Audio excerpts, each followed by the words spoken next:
Good evening everybody. कैसे हैं आप लोग?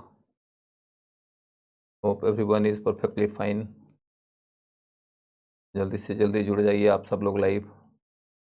अमन, मुस्कान, सुबोध, श्रद्धा मिश्रा, शारदा मिश्रा, हिमांशु यादव, योगेश, निधि, महिपाल, आदित्य, इरफान, पूजा, मुस्कान, राहुल, नेहा, अर्चना, प्रकाश, आकांक्षा, योगेंद्र, एके, विशाल, आदित्य, नारायण, जावेद, अर्चना मौर्य, हंसिका शर्मा, केशव, रुद्रा, प्रमोद, सुबोध, पंकज, कीर्ति, आदित्य, कंचन, अमर, शारदा, पांडे पांडे, आकाश, गौतम गौतम। चलिए सब लोगों को नमस्कार करता हूँ। संजना जी को भी, हंसिका जी को भी, कमलेश बाबू को भी, अनीश जी को, विकास बाबू, शिखा, सचिन, केशव, निक्की, पंकज, संजू, अमर, मिथुन, प्रिया, अमरनाथ, योगेंद्र, नूरी, भारती, रितेश, आकाश, अभिलाषा, सुकीर्ति, अमित, प्रमोद, सब लोगों को नमस्कार करता हूँ। सब लोगों का नाम तेजी से भाग जा रहा है। बेला, एल्बिन, दीपांशु, माला, इत्सिंग कौन था? इत्सिंग नाम था बेटा, इत्सिंग। इत्सिंग एक चीनी यात्री था, 8वीं शताब्दी में भारत आया था, एक चीनी यात्री था। चलिए आप लोगों को कोई क्वेश्चन है तो क्वेश्चन फटाफट पूछ लीजिए, नहीं तो अब मैं आप लोगों को ले चल रहा हूं आगे के टॉपिक की ओर। तो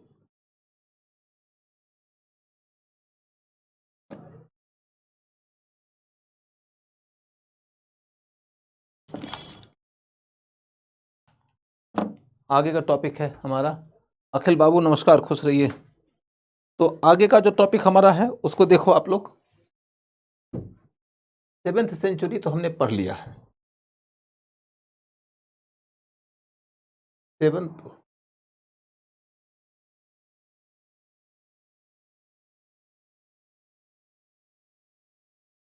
7th सेंचुरी हमने पढ़ लिया है। उसमें नॉर्थ इंडिया कंप्लीट हो गया है। नॉर्थ इंडिया हमने कंप्लीट कर लिया। आप अब आपको मैं 7वीं शताब्दी के दक्कन और दक्षिण के इतिहास की ओर लेके चलता हूं। गुप्तोत्तर काल से पूर्व सामंतवाद का कॉन्सेप्ट था या नहीं? आते हैं बेटा प्रीतम बाबू, आपके हर सवाल का जवाब मिल जाएगा। गुप्तोत्तर काल में तो अभी हमने प्रवेश ही किया है। हाँ, साहिल सिद्दीकी, हुंडी क्या है? हुंडी आपको मध्यकाल में ज़्यादा इस्तेमाल में नजर आएगा। हुंडी शब्द का मतलब होता है, जैसे आज का चेक समझ लीजिए, एक कागज के ऊपर कुछ हमने लिख के दे दिया कि हमने आपसे इतने का माल खरीदा है और इसका इतने का भुगतान हो जाना चाहिए। जैसे मान लो कि मेरा कई जगह पे व्यापारिक केंद्र है और उसमें से कुछ जगहों पर किसी दूसरे के साथ में भी हमारा लेन देन का नाता है। तो हम तुम्हारे यहाँ से आए सामान खरीदने के लिए, सामान खरीद लिया हमने तुमसे, और सामान खरीदने के बाद अब हम तुमको नगद पेमेंट नहीं किए। नगद पेमेंट नहीं किए, हमने तुमको कागज पे लिख के दे दिया कि हमने इनसे इतना सामान लिया है, इनका इतने पैसे की देनदारी हमारे ऊपर बनता है।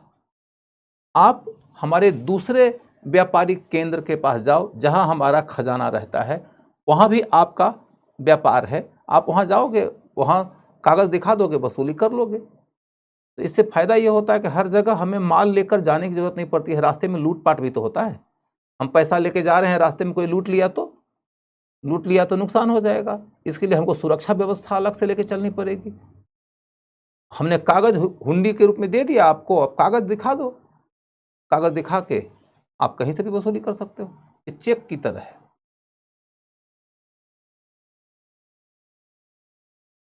ये क्यों आते थे यात्री लोग भारत, जिनके बारे में हमें पढ़ना पड़ता है।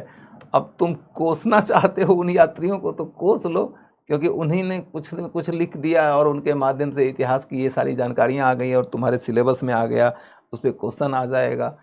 एक तो कोसने का स्पेस बनता है। हिस्टोरियन उन्हें ब्लेसिंग्स देता है, उनके लिए धन्यवाद करता है कि भैया आप आए, कुछ लिखे तो हमको जानकारी मिली, तो हम इतिहास समझ पा रहे हैं। मैं चाहता हूँ कि तुम उनको कोसो नहीं, बल्कि उनको पढ़ लो, उनके पढ़े हुए से क्वेश्चन आ जाएगा, तुम बना दोगे तो पता चला वही 2-1 क्वेश्चन तुम्हारे लिए रास्ता खोलने वाला हो जाएगा मुकद्दर का।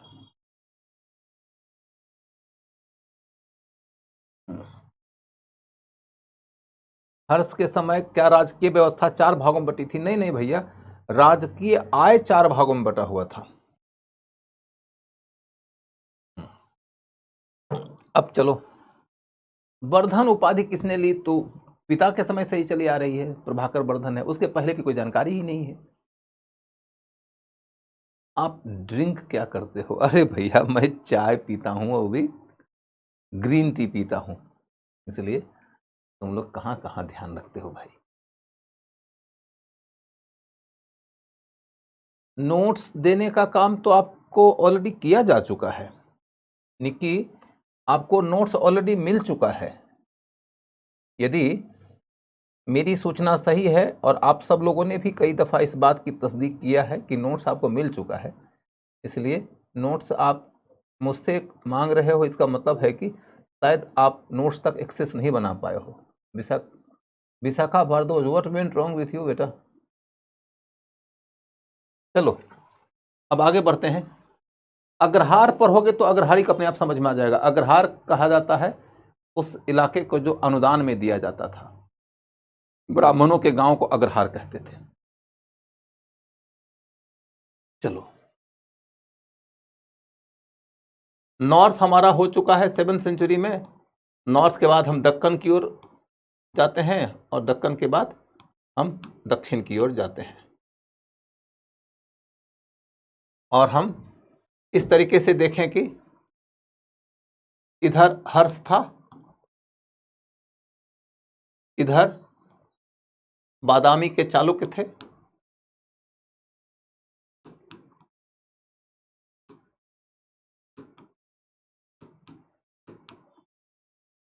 और इधर कांची के पल्लव थे,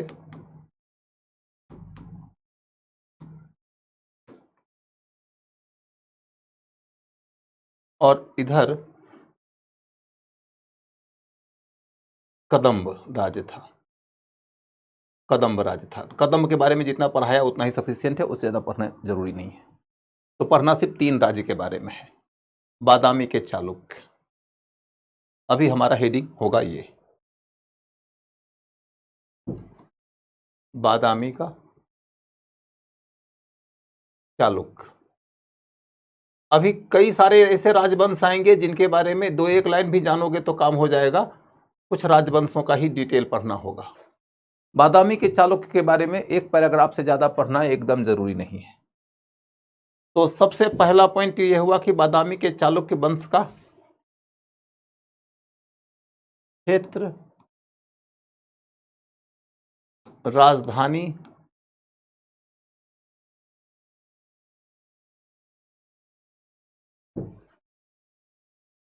राजा,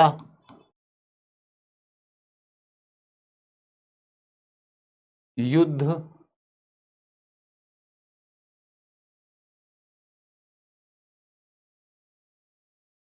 धर्म,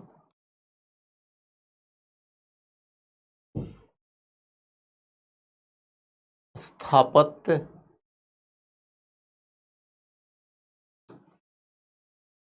इतनी बातें इनके बारे में जानो और आप अपने आप को सुरक्षित मान लो। इतनी बात जान लिया तो समझ लो कि सब कुछ सुरक्षित है। क्षेत्र तो कोई दिक्कत की बात है नहीं, आप जानते हो महाराष्ट्र के इलाके में रूल करते हैं ये, महाराष्ट्र।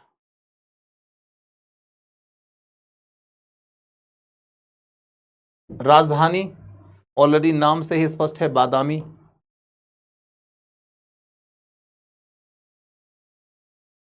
राजा, सबसे प्रतापी राजा पुलकेशिन द्वितीय।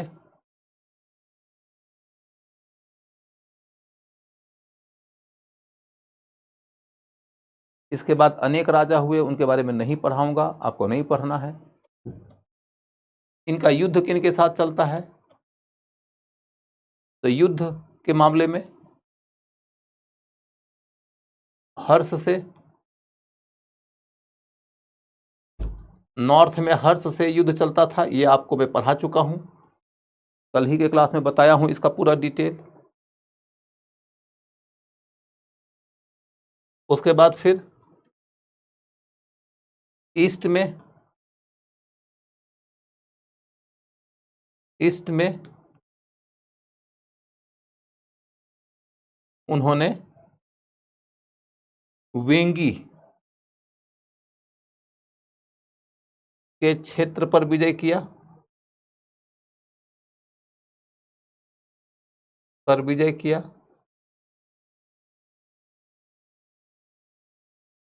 वेंगी कहां है? तो आंध्र प्रदेश के इलाके में, आंध्र प्रदेश के इलाके में। कहानी सुन लो, उसके आगे एक दो लाइन लिखना होगा, सिर्फ सुनना है, अभी नहीं नोट करना है।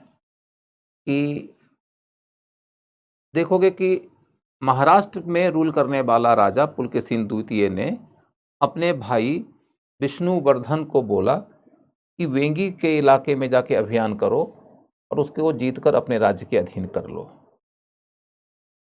उसने कामयाबी पूर्वक अभियान किया और इसके इनाम के तौर पर पुलकेशिन द्वितीय ने अपने भाई विष्णुवर्धन को वहां का गवर्नर बना दिया।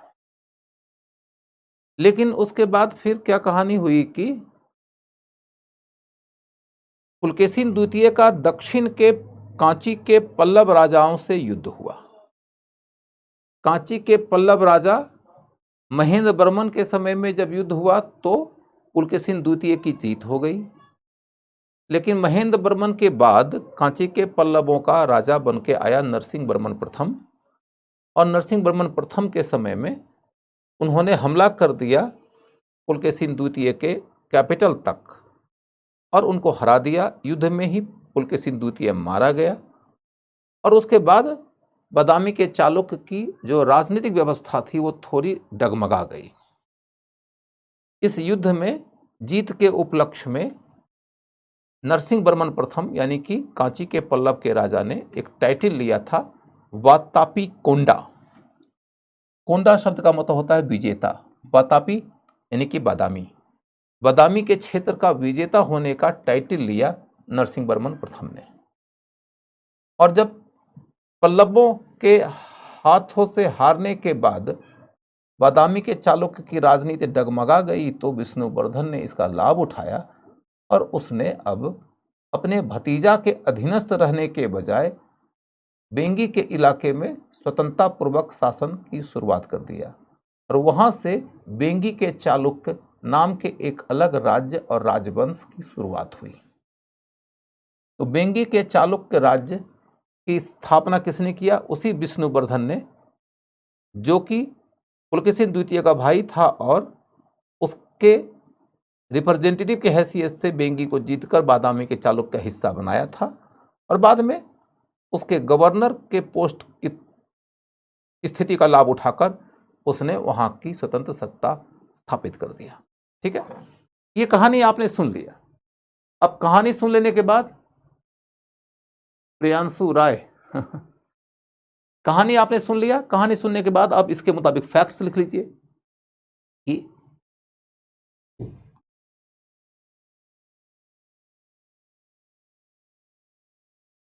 पुलकेशिन द्वितीय ने विष्णुवर्धन को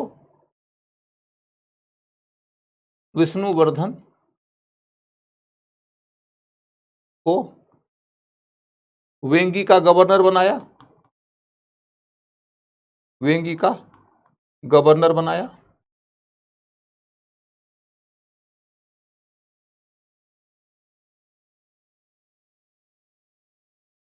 वही माने विष्णुवर्धन ही वही वेंगी में स्वतंत्र राज्य का निर्माण किया।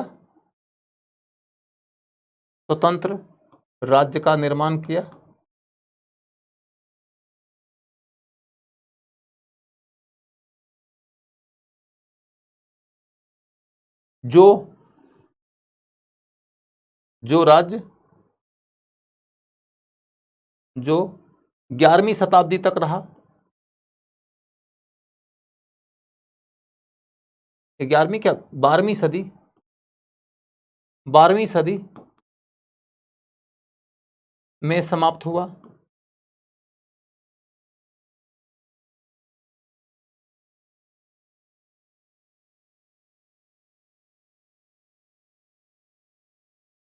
बारहवीं सदी में समाप्त हुआ। कुल मिलाकर देखो तो आपको मैंने वेंगी के चालुक्य के बारे में परिचय दे दिया। आगे चलकर इसकी चर्चाएं आएंगी, 2 जगह विशेष रूप से चर्चा आएगी। तो अभी आप वेंगी के चालुक्य के बारे में इससे ज़्यादा जानकारी मत लीजिए। वेंगी के चालुक्य राजवंश की स्थापना विष्णुवर्धन ने किया। विष्णुवर्धन पुलकेशिन द्वितीय का भाई था। उसका इलाका कहाँ है? आंध्र प्रदेश का इलाका। वह 7वीं शताब्दी में अस्तित्व में आया और 11वीं शताब्दी तक अस्तित्व में रहा। 12वीं शताब्दी के दौरान तो उनका अंत हो गया, यानी बहुत लंबे समय तक अस्तित्व में रहा। अब देखो कि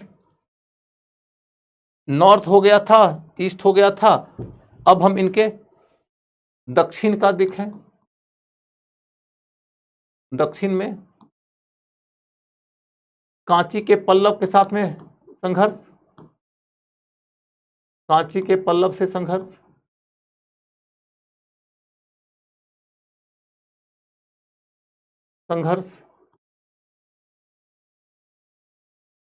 कांची के पल्लव के साथ में जो संघर्ष हुआ उसके तहत क्या देखोगे आप कि महेंद्र वर्मन प्रथम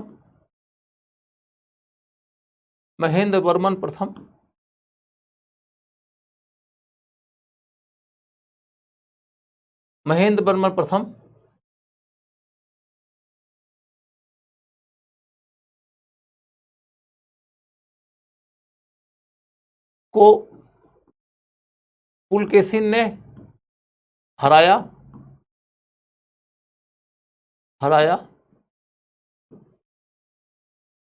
नरसिंह वर्मन प्रथम से हार गया।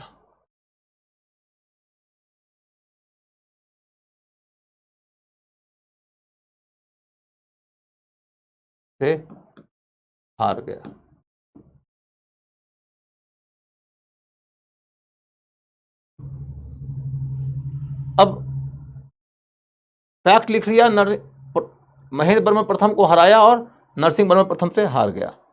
सामान्य समझ बनाओ तो आप देखो कि ये महाराष्ट्र के इलाके का राजा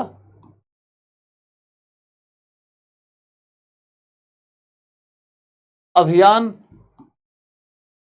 और युद्ध के तहत 3 तरह की दिशाएं,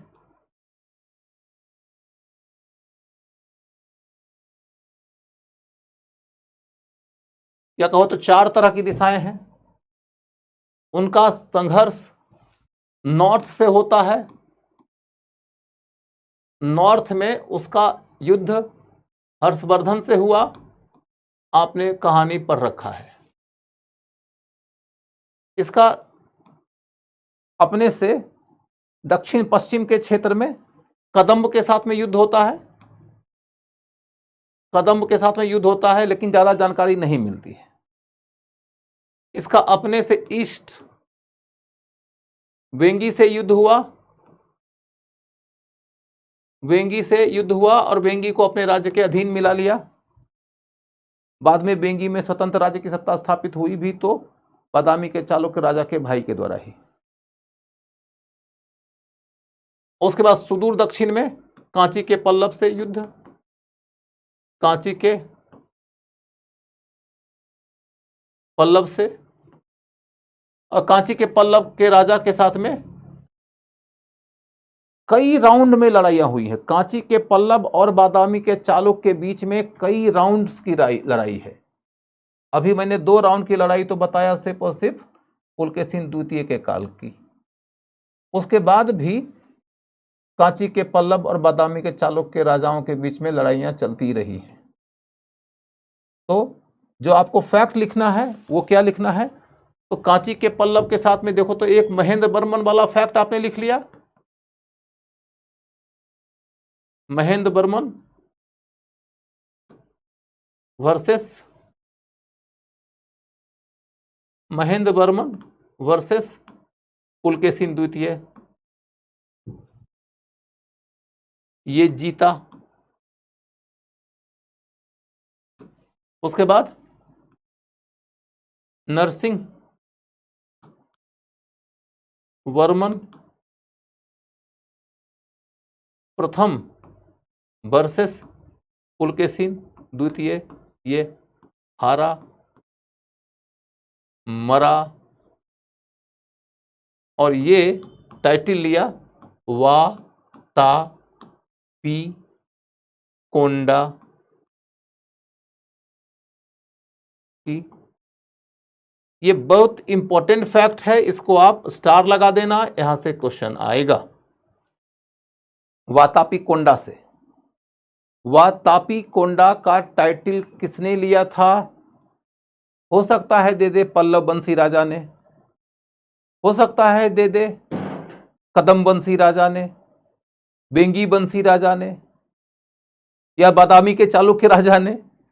ऑप्शन देने में क्या जाता है, तो तुम्हें यह पहचानना होगा कि कांची के पल्लव राजा ने लिया था, और तब हो सकता है कि ऑप्शन दे दे कि किस राजा ने लिया था। सामान्यतया तो कभी कभी एकदम बेसिक इंफॉर्मेशन से ही काम चल जाता है कि बतापी कोंडा की उपाधि कौन लिया था, और मान लो कि तुमको क्वेश्चन दे दिया बतापी कोंडा की उपाधि कौन लिया था, वातापी कोंडा की उपाधि कौन लिया था,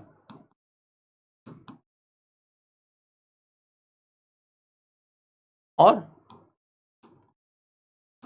ऑप्शन में क्या दिया, ऑप्शन में दे दिया Rashtrakuta,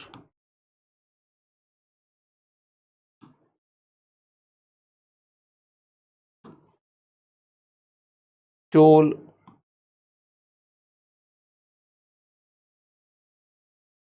Rashtrakuta king, Chola king, Pallava king, Harshvardhan.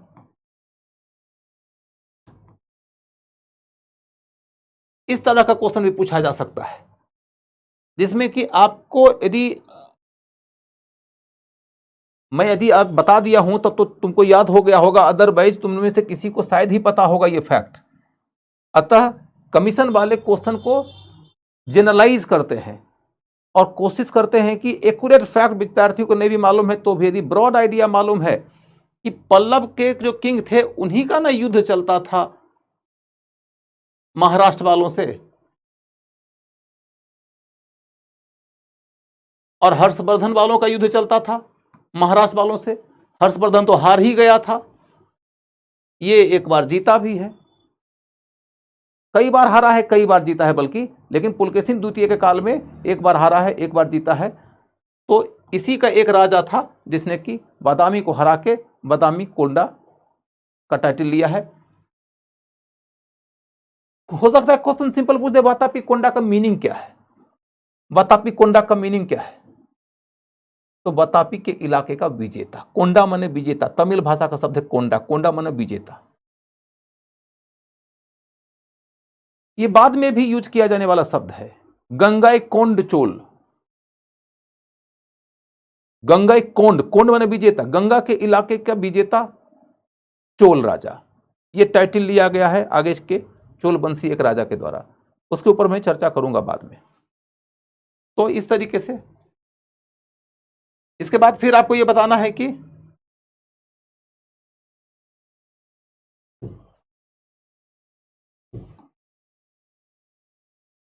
Pallav और बादामी के चालुक्य, बादामी के चालुक्य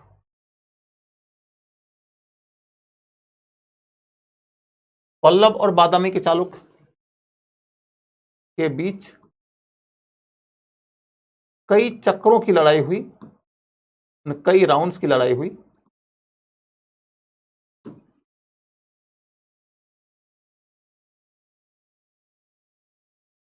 लड़ाई का कारण क्या था, कारण पे क्वेश्चन पूछने की संभावना रहती है। इनके बीच में लड़ाई का क्या कारण था, इनके बीच में लड़ाई का क्या कारण है, तो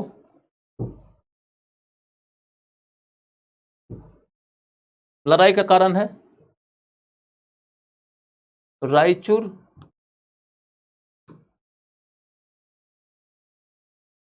तुंगभद्रा पर नियंत्रण की प्रतिस्पर्धा।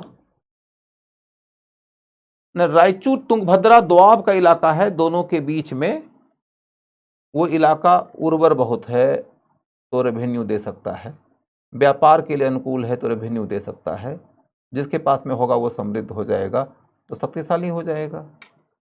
ऊपर से वो इलाका सामरिक दृष्टि से, माने जियोपॉलिटिकल दृष्टि से बहुत लाभदायक है, जिसके पास में होगा उसका पलड़ा भारी हो जाएगा, तो दूसरे के ऊपर खतरा आ जाएगा। अतः दोनों चाहते हैं कि हमारे पास में हो। रायचूर तुंगभद्रा दोआब के उत्तर में बादामी के चालुक्य, रायचूर तुंगभद्रा दोआब के दक्षिण में कांची के पल्लव, तो रायचूर तुंगभद्रा दोआब पर नियंत्रण करना दोनों चाहते हैं। दोनों चाहते हैं तो दोनों लड़ पड़ते हैं, एक बार, दो बार, तीन बार नहीं, कई बार लड़े। अंतोगत्वा कांची के पल्लव और बादामी के चालुक्य राजवंश का अंत हो गया और इनके जगह पर जो दूसरे राज्य आए वो आपस में लड़े। तो रायचूर तुंगभद्रा के दोआब पर नियंत्रण की लड़ाई बड़ी लंबी चली है भारत में, कई राजवंशों के बीच में लड़ाई का ये कारण बना है। इसीलिए ये महत्वपूर्ण है कि इनके बीच में लड़ाई का क्या कारण था, रायचूर तुंगभद्रा दोआब पर नियंत्रण की प्रतिस्पर्धा। ठीक है, अब हम ये समझ गए युद्ध का मामला क्या है। अब देखो इनका धर्म, धार्मिक दृष्टि से ये ब्राह्मण धर्म को मानते थे, ब्राह्मण धर्म को मानते थे। शैव और वैष्णव धर्म को मानते थे।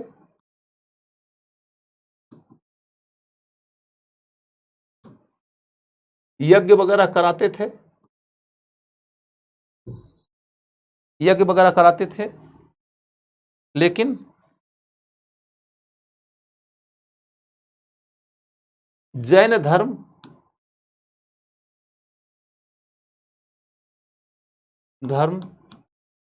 का संरक्षण भी किए,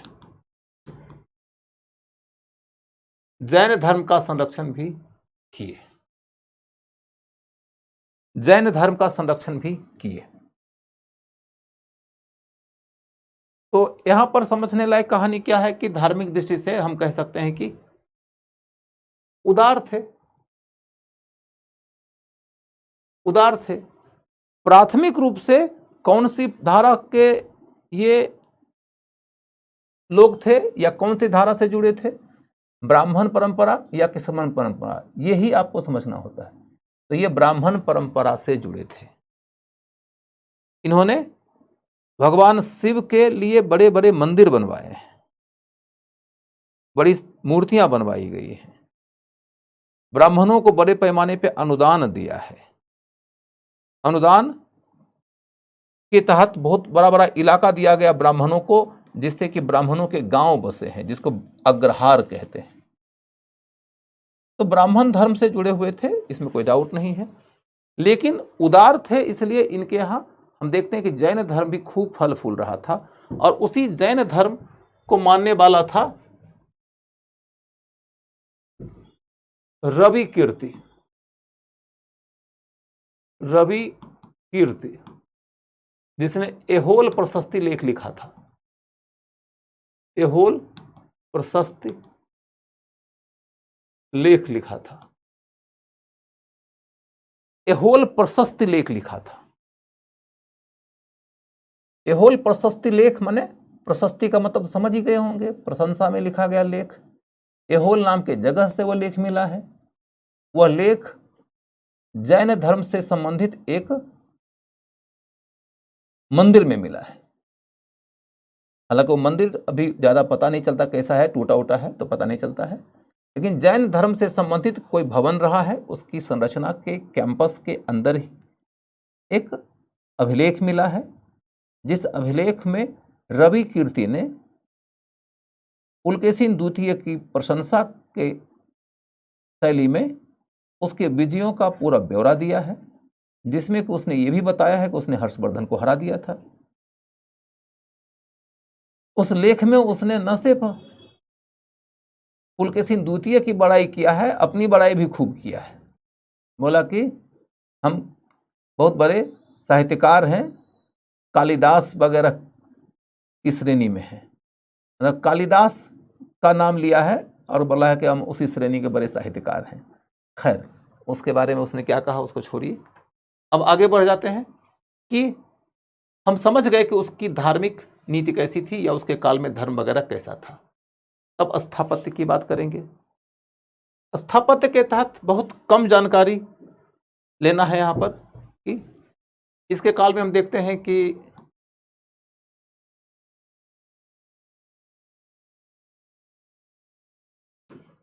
पडड्डकल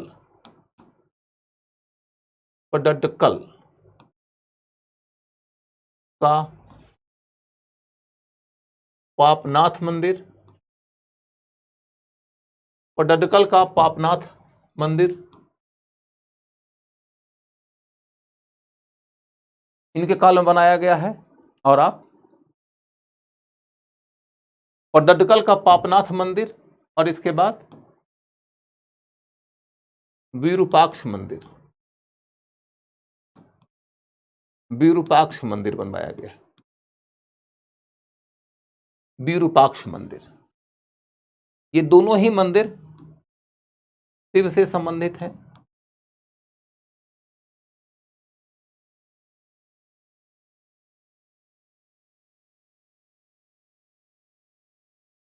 मंदिरों की स्थापत्य शैली की पढ़ाई हम लोग करेंगे मेंस के अंतर्गत, तब जबकि हम आर्किटेक्चर का टॉपिक इंडिपेंडेंटली पढ़ेंगे। मैंने आपको पीछे भी पढ़ाया है तो बताया है कि जब हम कला संस्कृति के अंतर्गत जाते हैं तो स्थापत्य पढ़ते हैं। स्थापत्य के अंतर्गत जब हम एंशिएंट इंडिया का स्थापत्य का अध्ययन करते हैं तो हम सबसे ज़्यादा मंदिर पढ़ते हैं। तो मंदिर की पढ़ाई हम लोग उसी दौरान करेंगे, ठीक है। अब हम ये कह सकते हैं कि जितनी चर्चा हमारी हुई उन चर्चाओं के आधार पर हम बादामी के चालुक्य के बारे में अपनी जानकारी को कंप्लीट मान सकते हैं। बादामी के चालुक्य के शासन का अंत जब हुआ तो महाराष्ट्र में उसी इलाके में राष्ट्रकूट वंश की सत्ता स्थापित हुई। 750 ईस्वी में बादामी के चालुक्यों का शासन खत्म हो जाता है और उनके जगह पर आ जाते हैं राष्ट्रकूट। आपको मैंने पीछे बताया है ना कि देखोगे सातवाहन के बाद वाकाटक नॉट टकाटक, वाकाटक, उसके बाद में बादामी के चालुक्य। बादामी के जो चालुक्य थे उनके बाद आ गए राष्ट्रकूट।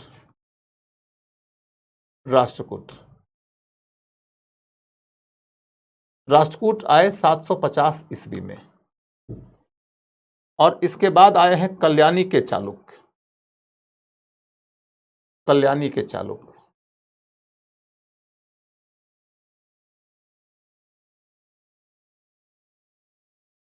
मतलब चालुक्य वंश ही है, लेकिन इस दफा वो कल्याण के इलाके से रूल करते थे। उनका कैपिटल इलाका कल्याण है, कल्याण बंबई के बगल में ही सटा हुआ इलाका है।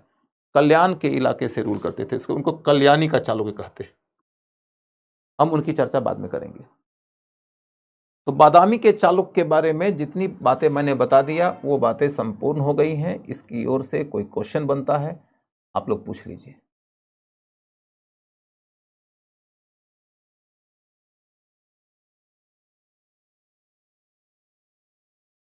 You have any question?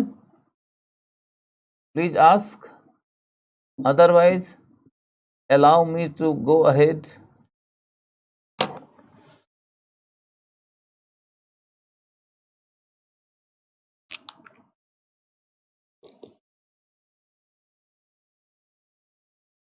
Ranjit दास, मैंने जितना पढ़ाया उसके अंदर से ही पूछो, उसके बाहर मत जाओ।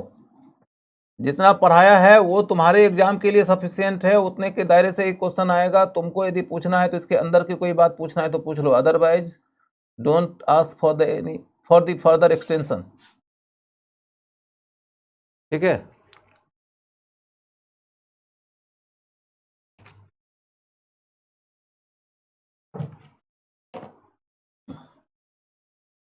तो चलिए, no doubt no doubt no doubt no doubt. Clear sir ji, आज ज़्यादा अच्छा लगा है। चलिए धन्यवाद। चलिए, तो अब हम लोग चलेंगे कांची के पल्लव की ओर। कांची का पल्लव,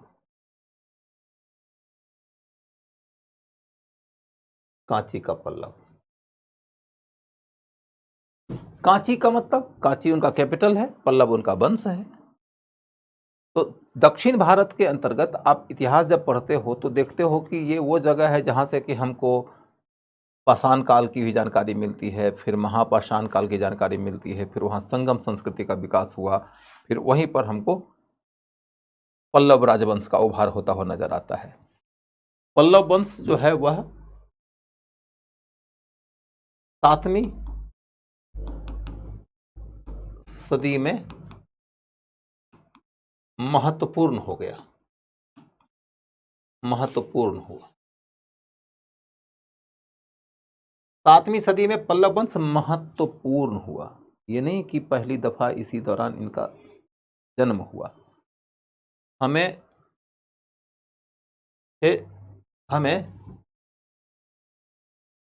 575 से 600 के बीच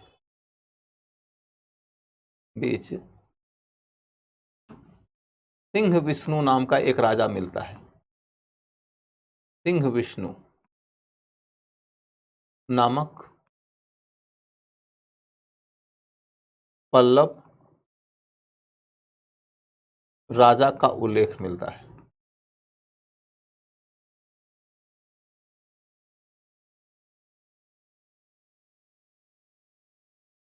पाँच सौ 575 से 600 ईस्वी के बीच में हमें एक ऐसे पल्लव वंशी राजा का उल्लेख मिलता है जिसका नाम है सिंह विष्णु। सिंह विष्णु के बारे में विशेष बात यह है कि उसने कालाभ्र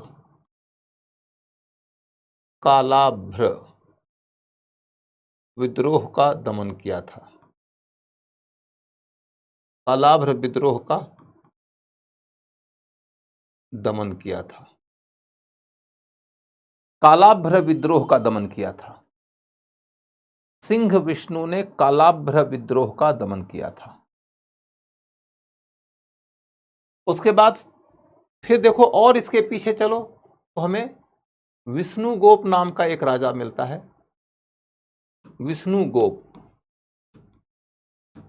विष्णुगोप नाम के राजा की चर्चा हमें मिलती है समुद्रगुप्त के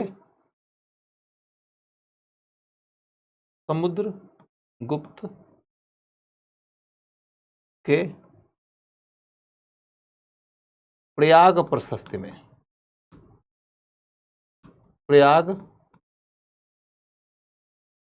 में। समुद्रगुप्त के प्रयाग प्रशस्ति में हमें विष्णुगोप नाम के एक राजा का उल्लेख मिलता है। आपसे ये उम्मीद बिल्कुल नहीं की जाती है कि आप विष्णुगोप का नाम बताइए। आप यदि ये बात जान गए तो बहुत बहुत गहरी जानकारी हो गई कि समुद्रगुप्त के अभिलेख में ये जानकारी मिली है कि उसने दक्षिण भारत के 12 राजाओं को हराया था। उसमें एक राजा कांची का राजा भी था। दक्षिण के जिन 12 राजाओं को समुद्रगुप्त ने हराया था उनमें से एक कांची का राजा भी था। संभव है कि वह पल्लवों का पूर्वज रहा हो, विष्णुगोप नाम था उसका। तो संभव है कि वह पल्लवों का पूर्वज रहा होगा। इससे ज्यादा की गहरी जानकारी आपको नहीं चाहिए। तो पल्लव वंश के बारे में यह जानकारी मिली कि इसका एक राजा शायद विष्णुगुप्त था, जिसको हरा दिया था समुद्रगुप्त ने। उस दौर में ये लोग बिल्कुल महत्वपूर्ण नहीं थे। उसके बाद इनके वंश के बारे में हमारे पास कोई जानकारी नहीं है। अगली जानकारी हमारे पास में जो उल्लेखनीय स्तर की आती है वो ये कि इस अवधि में हमें सिंह विष्णु नाम का एक राजा शासन करते हुए दिखता है। पल्लव वंशी राजा है, कांची के केंद्र से रूल करता है, और उसकी खास बात यह है कि उसने कालाभ्र विद्रोह का दमन किया है। कालाभ्र विद्रोह का क्या मतलब है हिस्टोरियन एग्जैक्टली नहीं जानते हैं, लेकिन अनुमान लगाते हैं कि शायद यह निम्न तबका के लोगों का, किसान आदि आदि, गरीब आदि आदि लोगों का या वंचित समाज के लोगों का विद्रोह रहा होगा, जो विद्रोह साम्राज्य के अस्तित्व के लिए संकटकारी हो गया था, लेकिन उसने इस विद्रोह का दमन कर दिया था। कालाभ्र विद्रोह का दमन बहुत महत्वपूर्ण फैक्ट है जिसे हिस्टोरियंस यूज करते हैं। ऐसे कई सारे विद्रोह हुए हैं। आप पेज पलट लीजिए और नोट बना के लिख लीजिए। नोट बना के लिख लीजिए। ऐसे 2-3 विद्रोह हैं जिनके विद्रोह के दमन की कहानियां उस दौर में रामचंद्र शर्मा ने या अन्य कई सारे इतिहासकारों ने बड़ी प्रोमिनेंटली यूज किया है। वहां से क्वेश्चन आ सकता है। तो कालाभ्र, कैवर्त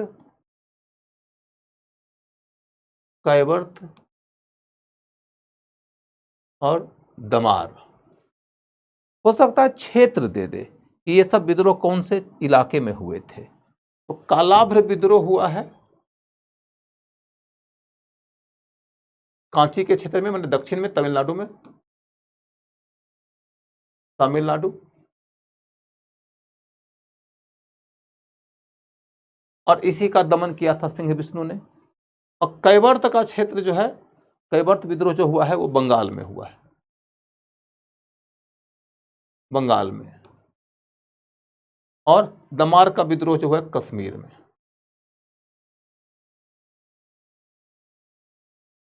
इसमें तो सीधा सीधी एक राजा का नाम है, इसमें और भी राजाओं का नाम है, इसलिए राजा का नाम नहीं बता रहा हूं। वैसे गोपाल राजा का नाम आता है उधर, इधर एसस्कर नाम के राजा का भी आता है, लेकिन उतना छोड़ दीजिए। कुल मिलाकर कहानी हमारी फिर लौट के इधर जाएगी कि पल्लव वंश के बारे में क्या लिखा कि 7वीं शताब्दी से ये महत्वपूर्ण हो गए। यदि ये 7वीं शताब्दी से महत्वपूर्ण हो गए तो कब तक इनका शासन वंश चला? तो इनका शासन वंश चला 7th सेंचुरी से 850 ईस्वी तक। 850 ईस्वी तक इन्होंने रूल किया। और फिर इनके वंश का अंत किसने किया? फिर चोल वंश आया। माने इनके वंश का शासन समाप्त करके चोलों ने एक स्वतंत्र शासन की शुरुआत किया। चोलों का काल दक्षिण भारत के इतिहास का स्वर्ण काल माना जाता है। चोल के ऊपर थोड़ा डिटेल में पढ़ेंगे, लेकिन अभी नहीं। कुल मिलाकर आपको अभी तक में मैंने क्या जानकारी दिया? कांची के पल्लव के बारे में 3 ठोस बात बता दिया। विष्णुगुप्त के बारे में नंबर 1, सिंह विष्णु के बारे में नंबर 2, 7वीं शताब्दी से महत्वपूर्ण हो गए, और इनके वंश का अंत करके अंत में चोल राजवंश की शुरुआत हो गई 850 के बाद। जब इतनी जानकारी मिल गई तब हम लोग चलते हैं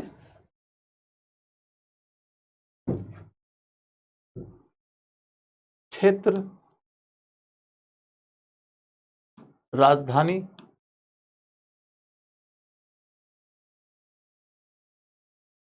किंग, फिर इनका युद्ध किसके साथ चलता था, युद्ध, उसके बाद इनका धर्म, भाषा, साहित्य,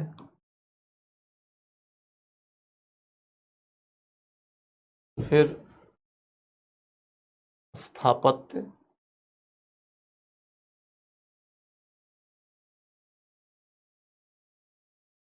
कला। तो दक्षिण भारत के इतिहास में पल्लव वंश को भी बहुत महत्वपूर्ण वंश के तौर पर काउंट किया जाता है। अतः इनके बारे में थोड़े से विस्तार में हम जाएंगे, लेकिन कुछ चीजें ऐसी होगी जो मेंस की है तो मेंस में ही पढ़ेंगे। जैसे स्थापत्य, स्थापत्य की गहराई वाली बातें जब भी पढ़ना है तो मेंस में पढ़ेंगे। क्षेत्र तो आप जानते हैं, तमिलनाडु का इलाका है,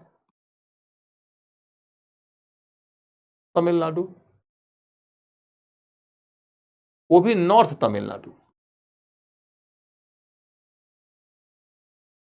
तमिलनाडु का इलाका मूल रूप से है, वैसे भी थोड़ा और डिटेल जाओगे तो नॉर्थ तमिलनाडु। सर नोट्स नहीं बना पा रहे हैं अच्छे से, तो बेटा ऐसा है कि क्लास में जो चीजें पढ़ाई जाती है वह सिर्फ और सिर्फ इसलिए नहीं पढ़ाई जाती है कि आप ठीक से नोट्स बना सको। एक नोट्स ऑलरेडी आपको दिया गया है, आप उस नोट्स को पढ़ के आओ, और उसके बाद क्लास में जो टीचर पढ़ाते हैं, कोई भी क्लास का टीचर जो पढ़ाते हैं, उन्हें आप यथासंभव ज़्यादा से ज़्यादा लिखो। लिखने के दौरान ये ध्यान रखो कि टीचर ऑलरेडी एक क्रम में पढ़ा रहे होते हैं, उनके क्रम को समझना तुम्हारा काम होता है। यदि टीचर ने भी एक नोट्स लेकर आपसे दूसरा नोट्स बनवाना जारी रखा तो तुम्हारा कौन सा काम हो जाएगा भला? इसलिए तुम ये न सोचो कि क्लास में आए हो तो नोट्स बनाने आए हो। नोट्स बनाना बड़ी आसान काम है, इसीलिए नोट्स बनवा के ऑलरेडी पीडब्ल्यू की ओर से आपके पास भिजवाया जा चुका है। यदि पीडब्ल्यू की टीम ने नोट्स बनाया है और वो नोट्स आपको मिल गया है, अब उस नोट्स को पढ़िए, पढ़ के आया करिए। उसके बाद क्लास के अंतर्गत आपकी चिंता नोट्स बनाने की नहीं रहेगी।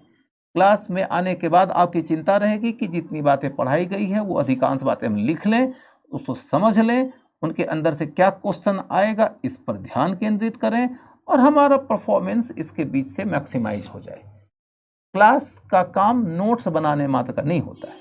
दूसरी बात यह भी ध्यान रखिए कि प्रीलिम्स के अंतर्गत आपका ध्यान भाषा में सब कुछ लिखने का नहीं होना चाहिए, क्योंकि प्रीलिम्स का प्रिपरेशन डिस्क्रिप्टिव तरीके का नहीं होता है। चौथी बात यह याद रखिएगा कि इतना ब्रॉड सिलेबस है, उस ब्रॉड सिलेबस के अंतर्गत यदि हम एकदम बेसिक से लिखवाएं, पल्लव वंश का एक राजा था विष्णुगुप्त, जिसके बारे में की चर्चा मिलती है समुद्रगुप्त के प्रयाग प्रशस्ति अभिलेख से, और तो इस तरीके से लिखने लगोगे तो समझते हो कि कितना समय बीतेगा। अतः तुम एक एक लाइन भाषा में लिखना जरूरी बिल्कुल मत मानो। तुम्हें भी अपनी ओर से कोई भाषाई तरीका डेवलप करना पड़ेगा कि हम संक्षेप में कैसे लिख लें। और चूंकि तुम पढ़ रहे हो तो लिख भी रहे हो, कल को तुम्हारे पास में इसे दोबारा भी देखने का स्पेस रहेगा, वीडियो तुम दोबारा देख सकते हो, तो तुम्हारा काम हो जाएगा। यदि कोई ऐसा बच्चा है कि जिसका अच्छा बैकग्राउंड है, उसको दोबारा देखने की जरूरत ही नहीं पड़ेगी, और कोई ऐसा बच्चा है जिसने अभी बिगिन ही किया है पढ़ना, तो उसको दोबारा देखना पड़ेगा, उसे दोबारा देखना चाहिए। तुम ये क्यों सोचते हो कि एक बार में ही तुम्हारा सारा काम हो जाए? तो ऐसे तरीके से सोचोगे तो सोच में ही दोष है, तो दोष है तो दोष का नुकसान हो जाएगा। ऐसे मत सोचा करो, समझ गए?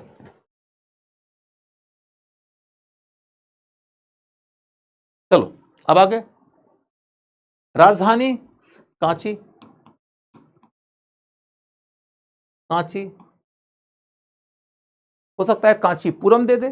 कांजीवरम आज के डेट में साड़ी का एक डिजाइन देखते हो ना, वो यही कांची का है। किंग, किंग के बारे में आपको बताया था, विष्णुगुप्त,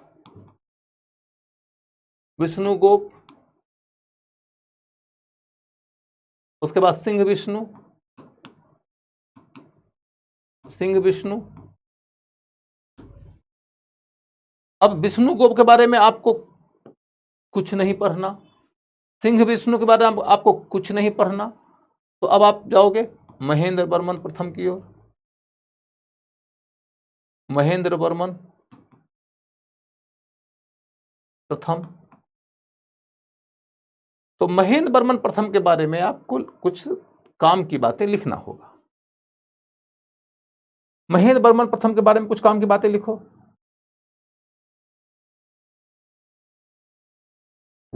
महेंद्र वर्मन प्रथम के बारे में लिखो कि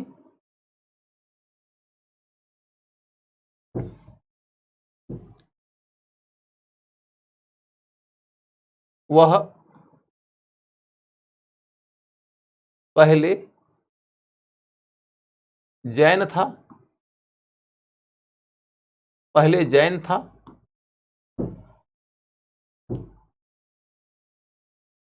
नैनार संत अप्पार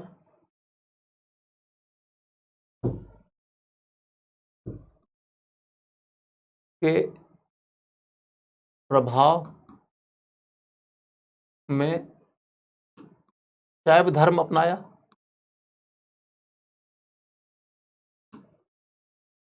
शैव धर्म अपनाया।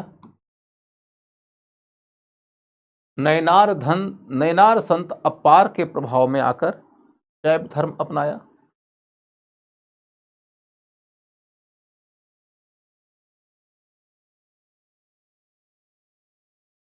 इससे उस क्षेत्र में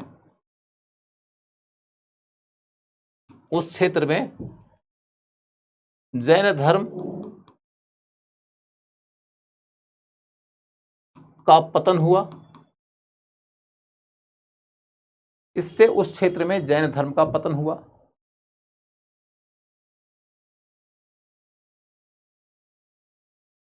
इससे उस क्षेत्र में जैन धर्म का पतन हुआ।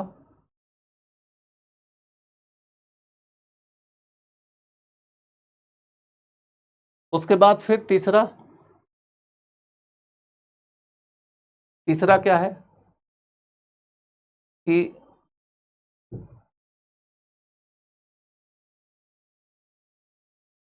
वह मत्त विलास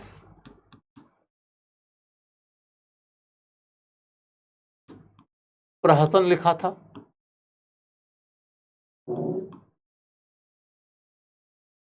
मत्त विलास प्रहसन लिखा। फिर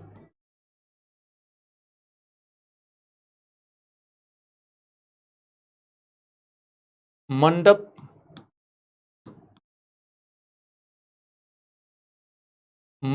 शैली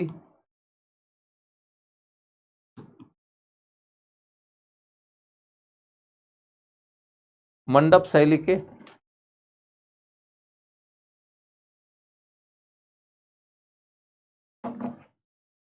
शैली के स्थापत्य की शुरुआत किया।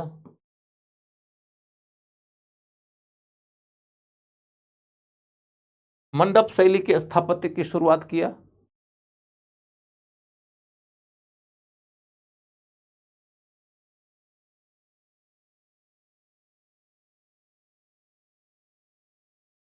मंडप शैली के स्थापत्य की शुरुआत किया। उसके बाद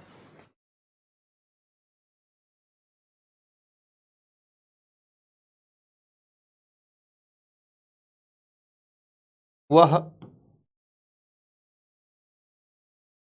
पुलकेशिन द्वितीय से हारा। पुलकेशिन द्वितीय से हारा। तो ये 5 बातें ऐसी हैं जो कि महेंद्र वर्मन प्रथम के बारे में आपको जाननी थी। अब देखो तो बात यह है कि 5वें से तो तुम ऑलरेडी वाकिफ हो, उधर जाने की जरूरत नहीं है, उसको भूल जाओ। अब बच गई 4 बातें। 4 बातों में एक बात यह है कि वह पहले जैन था और अलवार संत और नैनार संत ये दोनों आपको आर्ट एंड कल्चर में पढ़ाऊंगा। भक्ति आंदोलन का, तमिल भक्ति आंदोलन का एक हिस्सा है वह। तमिल भक्ति आंदोलन का एक हिस्सा है। दक्षिण भारत में तमिल भाषा में पदों की रचना करने वाले साहित्यकारों और संतों ने वैष्णव और शैव धर्म के माध्यम से कई प्रकार का सुधार कार्य किया, सामाजिक सुधार का भी, नैतिक सुधार का भी। जो विष्णु भगवान को केंद्र में रखते थे वो अलवार कहलाते थे, और जो शिव जी को केंद्र में रखते थे वो नैनार कहलाते थे। विष्णु जी के भक्तों में 12 संतों का नाम बड़ी उल्लेखनीय है, 12 अलवार कहलाते हैं वो। और शैव धर्म में नैनारों के अंतर्गत 63 नैनार संतों का नाम आता है। उनमें सबसे प्रमुख संतों में से एक संत हुआ करते थे अप्पार। अप्पार जो थे वो नैनार थे। नैनार का मतलब शैव थे, और उन्हीं के प्रभाव में आकर महेंद्र वर्मन प्रथम ने शैव धर्म अपना लिया। महेंद्र वर्मन प्रथम ने जब शैव धर्म अपना लिया, राजा जब कोई धर्म छोड़ देता है तो समझते हो उस इलाके में बहुत बड़ा हड़कंप मच गया होगा। एक रोचक सी कहानी बताता हूं कि एक कवि ने लिखा है कि राम जब लंका जाने के लिए समुद्र के ऊपर पुल बनाने की योजना का निरीक्षण कर रहे थे, तो नल नील पत्थर रख रहे थे समुद्र में राम का नाम लेकर, और पत्थर तैरने लगता था। तो इसी क्रम में भगवान ने सोचा कि चलो कुछ योगदान हम भी कर देते हैं। तो उन्होंने भी एक पत्थर समुद्र में रखा और वो पत्थर डूब गया। तो भगवान स्तब्ध थे कि अरे ये क्या हो गया कि मेरा नाम लेकर ये लोग पत्थर रख रहे हैं तो पत्थर तैर रहा है, मैंने रखा तो डूब गया। तो नल ने कहा कि हे भगवान, जिसको आप तक ने छोड़ दिया उसका क्या ठिकाना भला। उसका डूबना तो तय ही था, क्योंकि उसने आपका सहारा त्याग दिया या आपने उसका संरक्षण त्याग दिया, वो कहां तैरेगा। तो वही कहानी है कि जब राजा जब शैव धर्म अपना लेगा तो जैन धर्म का पतन होने लगा। इसलिए दूसरा और तीसरा पॉइंट एक दूसरे के साथ में, पहला और दूसरा पॉइंट एक दूसरे के साथ में जुड़ा हुआ है। तो आपको ये दोनों पॉइंट समझ में आ गया। मत्त विलास नाम की एक किताब लिखा है, प्रहसन की शैली में लिखा हुआ है, जिसमें कि हास्य होता है, व्यंग होता है, और इसमें व्यंग किया गया है कापालिकों के ऊपर। कापालिकों पर व्यंग किया गया है।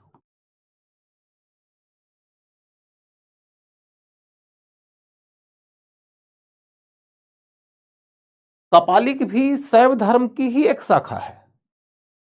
कापालिक भी शैव धर्म की एक शाखा है, एक धारा है, लेकिन उनकी जीवन पद्धति बिल्कुल अलग है। वो भस्म रमाते हैं, नरमुंड धारण करते हैं, वो खोपड़ी में खाते हैं, मदिरा पान करते हैं, वो थोड़े प्रचंड हैं। उन प्रचंड लोगों से काफी भिन्न हैं नैनार, जो कि शांत रहते हैं, संयमित रहते हैं, नैतिक जीवन जीते हैं, सहज जीवन जीते हैं, जो सामाजिक नैतिक आचरण के नियमों के उत्कर्ष पर होते हैं। ये नहीं कि समाज में जिन चीजों की वर्जनाएं हैं वो सब करेंगे। कापालिक लोग तो वो सब भी करते हैं जिनकी वर्जनाएं होती हैं समाज में। इसीलिए सामाजिक स्तर पर कापालिक कभी लोकप्रिय नहीं हो पाए। शैव धर्म की एक दूसरी शाखा है कालामुख, वो कभी लोकप्रिय नहीं हो पाए। पाशुपत भी ज्यादा लोकप्रिय नहीं हो पाए। लेकिन कश्मीर का जो शैव धर्म है वो खूब लोकप्रिय हुआ। या फिर कर्नाटक के इलाके में जो लिंगायत आंदोलन आया वो बहुत लोकप्रिय हुआ, और इधर तमिलनाडु के इलाके में जो नयनार आंदोलन आया वो बहुत लोकप्रिय हुआ, क्योंकि ये तीनों मुख्य धारा के समाज में जगह बनाया। इन तीनों का नैतिक दर्शन बहुत उन्नत है, आचरण के नियम बहुत ही सहज और बहुत उदार हैं, और लोगों के बीच में इन्होंने बड़ी सरलता से अपने आप को पेश किया। इन्होंने समाज को सुधारने और उनके नैतिक स्तर को ऊंचा करने का प्रयास किया। इनका तौर तरीका बड़ा मानवीय था। इसी में एक बात जुड़ जाती है कि नयनारों की खास बात यह है कि ये चूंकि तमिल इलाके में थे तो इन्होंने तमिल भाषा में ही दोहे लिखे और इनके दोहे ये गाते थे, गा गा के लोगों को सुनाते थे और इनके दोहों की भाषा तो तमिल है ही, शैली भी सामान्य लोगों को समझ में आ जाए वैसी थी। यदि आप बहुत गहन, बहुत जटिल, बहुत दार्शनिक शैली में कोई बात कह दीजिएगा तो आपकी बातों से आम आदमी को फायदा नहीं होगा, आम आदमी को आपकी बात समझ में नहीं आएगी। इसीलिए ये लोग आम आदमी को समझ में आ जाए ऐसी भाषा में अपनी बातें किया करते थे। ठीक है, तो कापालिक के ऊपर कमेंट किया था, प्रहसन किया था, हमने व्यंग किया था। इसके बाद ये मामला है मंडप शैली के स्थापत्य की शुरुआत किया। इसको ऐसे समझो कि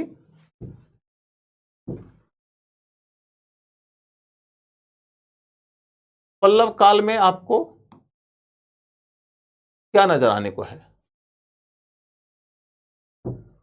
पल्लव काल में आपको नजर आने को है कि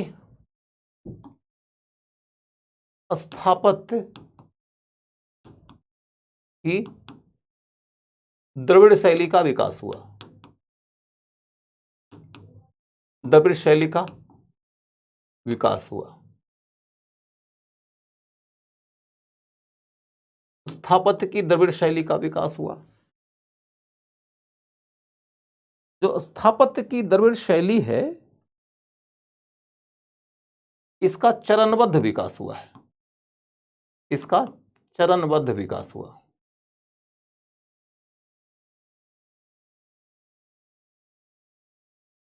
चरणबद्ध विकास का मतलब क्या होता है? शुरुआती दौर में कुछ हुआ, फिर अगले चरण में कुछ हुआ, फिर अगले चरण में कुछ हुआ, इसी को हम बोलते हैं चरणबद्ध विकास।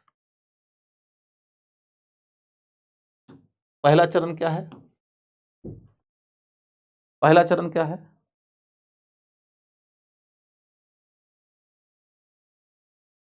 मंडप निर्माण। मंडप निर्माण।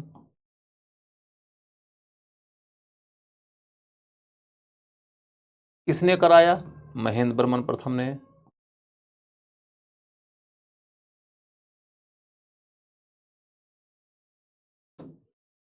इसमें क्या होता था समझ लो, ज्यादा कुछ नहीं करना है।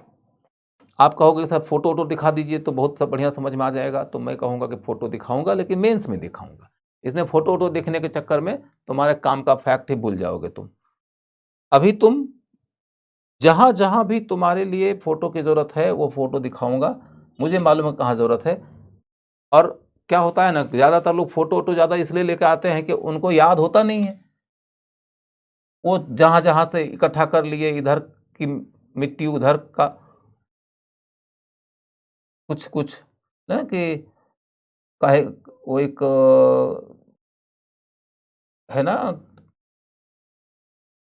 कहावत है कि कहीं का माटी कहीं करोड़ा, भानुमति ने कुनबा जोड़ा। तो कहीं कम माटी कहीं करोड़ा टाइप की बातें नहीं है, एकदम टू द पॉइंट, ऑर्डर में।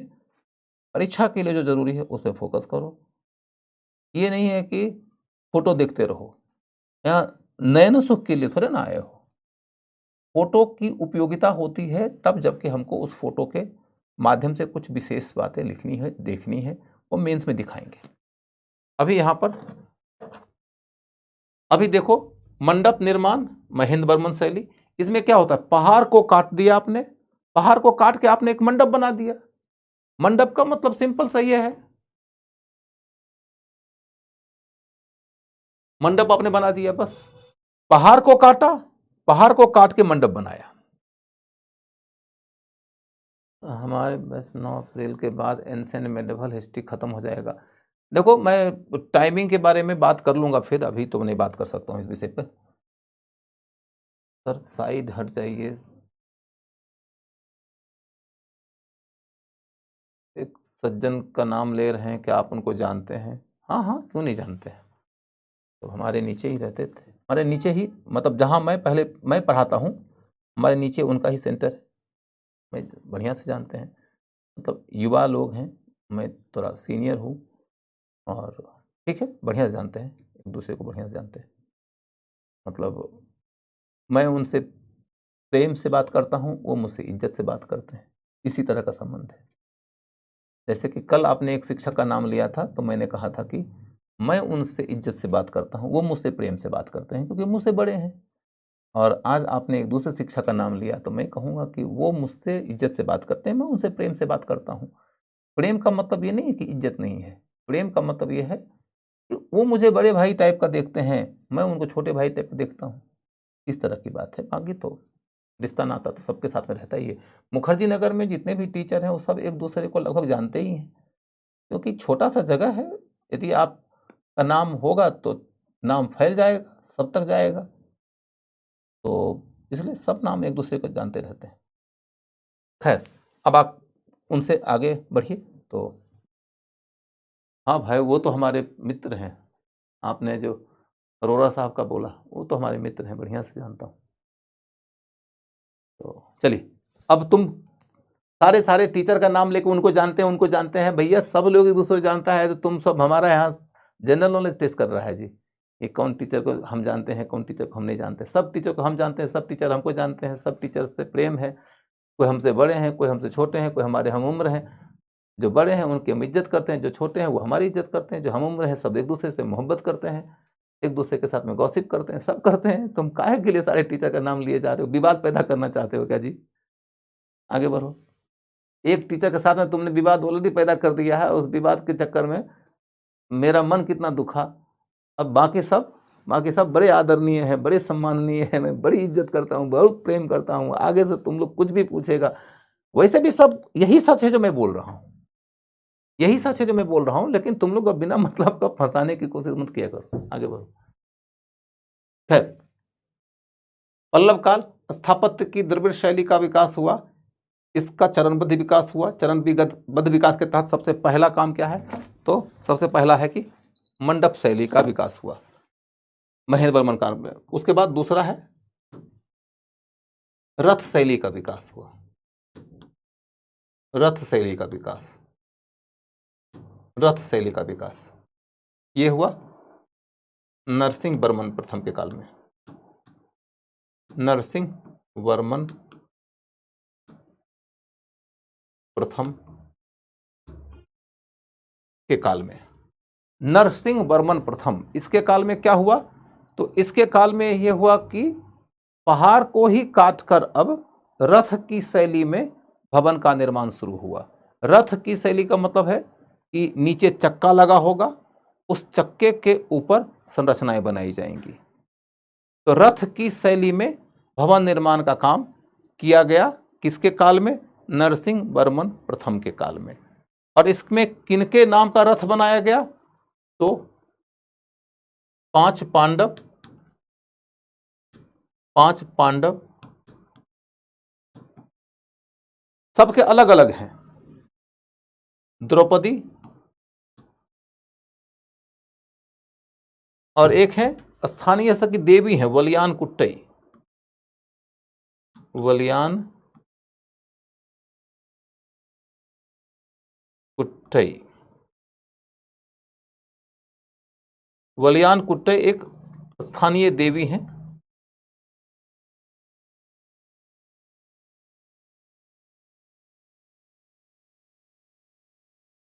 ये कहां पर निर्मित है? तो महाबलीपुरम में, महाबलीपुरम में, महाबलीपुरम में, महाबलीपुरम में हमें रथ शैली के कई स्ट्रक्चर मिलते हैं, उसकी कई संरचनाएं मिलती हैं, जिसमें कि सबसे पहला पॉइंट ये पूछा जाएगा कि किनके रथ हैं? तो 5 पांडव भाइयों के, फिर द्रौपदी का और बलियान कुट्टई का। उसके बाद पूछा जाएगा कि सबसे बड़ा रथ कौन सा है या सबसे बेहतरीन रथ कौन सा है? तो धर्मराज का रथ, धर्मराज का रथ। सबसे बढ़िया है। स्वाभाविक है, राजा वो है, धर्मराज का रथ सबसे बढ़िया है। सर जी मंडप क्या है? मंडप शादी का मंडप देखे हो, उसी तरीके का मंडप झोपड़ी जैसे होता है, कुछ पिलर्स बने हुए होंगे, उन पिलर्स के ऊपर, मैंने कहा ना इसी तरह का मंडप होता है। जैसे शादी का मंडप होता है उसी तरह का मंडप समझो, नीचे पिलर्स बने होंगे, और ये सब मंडप बनाया गया बस पहाड़ को काट के ही। पहाड़ को काटा, उसके अंदर एक स्ट्रक्चर बनाया। कैसा स्ट्रक्चर है? तो एक हिस्सा ऐसा होगा, ऐसा होगा, और नीचे पिलर्स बने होंगे, आप वहां बैठ सकते हो। यही बरामदा टाइप का, स्तंभ युक्त बरामदा, समझ गए?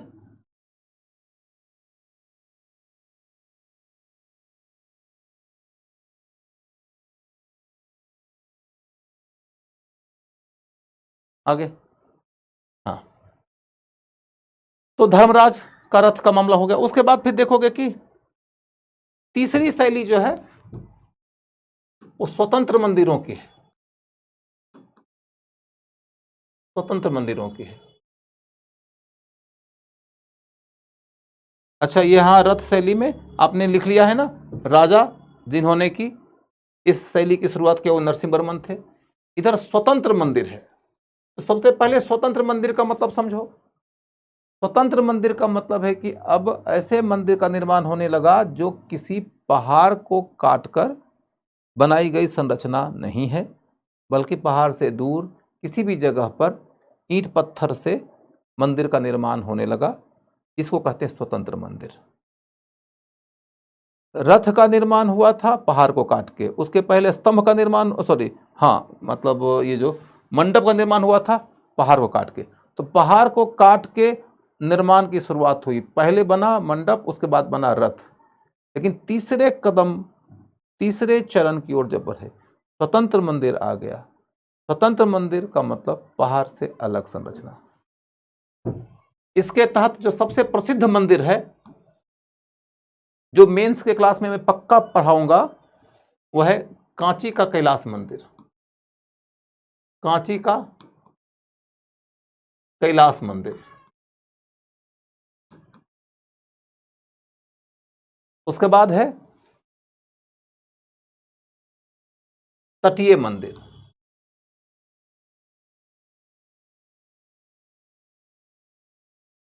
तटीय मंदिर,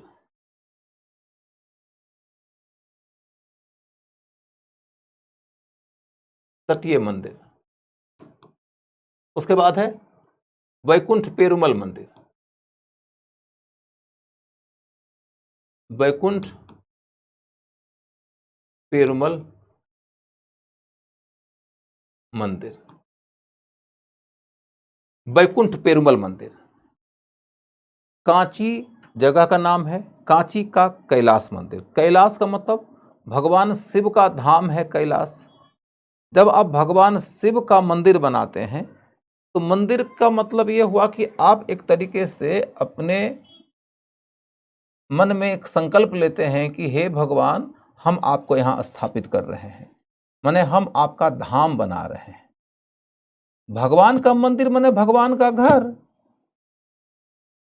और भगवान का घर जब बनाते हो तो भगवान जिस इलाके में रहते हैं उस इलाके को ना लेकर आओगे। इसीलिए देखोगे कि इसका नाम पड़ा कैलाश मंदिर। लेकिन कैलाश मंदिर क्या सिर्फ एक है? अनेक जगहों पे भगवान शिव के धाम कैलाश को धरती पर उतारने का प्रयास किया गया संकल्प के स्तर पर। ये नहीं कि ओरिजिनली कैलाश को उठा के यहाँ लाएंगे। भगवान शिव का मंदिर बनाया गया, उसका नाम रख दिया गया कैलाश मंदिर। तो ऐसा तो अनेक जगहों पर है। जैसे कि एक दूसरा प्रसिद्ध मंदिर जो कि बहुत प्रसिद्ध है वह है एलोरा का कैलाश मंदिर। एलोरा में पहाड़ को काट के शानदार मंदिर बनाया गया है, और दुनिया का सबसे बढ़िया उदाहरण है वो पहाड़ को काट के मंदिर बनाने का।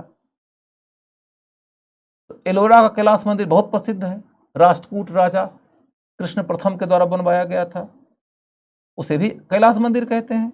ये हुआ कांची का कैलाश मंदिर, वो हुआ एलोरा का कैलाश मंदिर, क्योंकि ये कांची में है यहाँ भी कैलाश को उतारने की कोशिश है, वो एलोरा में है, वहां भी कैलाश को उतारने की कोशिश है। ठीक है, तो कांची का कैलाश मंदिर, तटीय मंदिर, समुद्र तट का मंदिर है, बहुत प्रसिद्ध मंदिर है। ये सब वही मंदिर है जहां पर कि नरेंद्र मोदी जी चीन के प्रेसिडेंट का स्वागत किए थे। आपने देखा होगा कि मंदिर में स्वागत किया गया था, क्योंकि चीन का दक्षिण भारत से बड़ा गहरा नाता रहा है, हमेशा कल्चरल कनेक्ट रहा था। दूसरी बात यह है कि अगले दिन देखोगे कि मोदी जी के हाथ में एक पॉलिथीन वगैरह था जो पेपर के फ्रंट पेज पे छपा। तो एक तरीके से वो अवेयरनेस देने की कोशिश कर रहे हैं कि भाई समुद्र के तट पे गंदगी ना फैलाइए, बल्कि आप सफाई में योगदान करिए, गंदगी में मत करिए। तो वही समुद्र तट पे वहां पर से घूमने निकले, समुद्र तट की ओर गए, वहां से उन्होंने वो पॉलिथीन वगैरह हाथ में लिया। That is a gesture, that is inspirational photo कि चलो इसके माध्यम से आप कुछ सीख सकते हो। And don't be a politician कि किसी को मोदी जी बहुत पसंद है, किसी को मोदी जी बिल्कुल पसंद नहीं है। यदि तुम लोगों को पसंद है नहीं है, तुम अपने निजी जीवन तक सीमित रखो, लेकिन ध्यान ये रखो कि यदि तुमको मोदी जी बहुत ज़्यादा पसंद हो जाएंगे तो तुम बहुत सारी बातें नहीं समझ पाओगे। तुम मोदी जी को बहुत नापसंद करने लगोगे तो बहुत सारी बातें नहीं समझ पाओगे। यदि तुम एक इंटेलेक्चुअल बनना चाहते हो तो अपने विषय को, जिसको तुम पढ़ रहे हो, उसको न तो अपने आंखों के बहुत करीब लाओ, वो दिखाई नहीं देगा, न तो अपनी आंखों से बहुत दूर ले जाओ, वो दिखाई नहीं देगा। तो निकट दृष्टि या दूर दृष्टि में से किसी भी प्रकार का दृष्टि दोष ठीक नहीं है, नहीं तो दृष्टिकोण दोष आ जाएगा, और दृष्टिकोण दोष आ जाएगा उसके बाद में तुम इंटेलेक्चुअल नहीं हो सकते हो। और अगली बात ध्यान रखो कि बौद्धिक व्यक्ति को भावात्मक और भावात्मक आवेश, इन दोनों अवस्थाओं से बचने की कोशिश करना चाहिए। भाव से तो फिर भी तुम पूर्णतया मुक्त नहीं हो सकते हो, लेकिन भावावेग से बच सकते हो। यदि तुम भावावेग से नहीं बचोगे, तुम्हारी तर्क शक्ति क्षीण हो जाएगी। और तीसरी बात है कि यदि तुम बुद्धिजीवी हो, तुम अपनी भाषा पे हमेशा नियंत्रण रखो, अपनी भाषा पे हमेशा संयम रखो। यदि तुम्हारी भाषा पे तुम्हारा संयम छूटा, तुम्हारी भाषा पे तुम्हारा नियंत्रण छूटा, तुम बुद्धिजीविता की कसौटी से नीचे उतर जाओगे, उसके स्तर से नीचे गिर जाओगे। तो finally I told you 3 things. ये तुम्हारे व्यक्तित्व के निर्माण के लिए बहुत जरूरी है।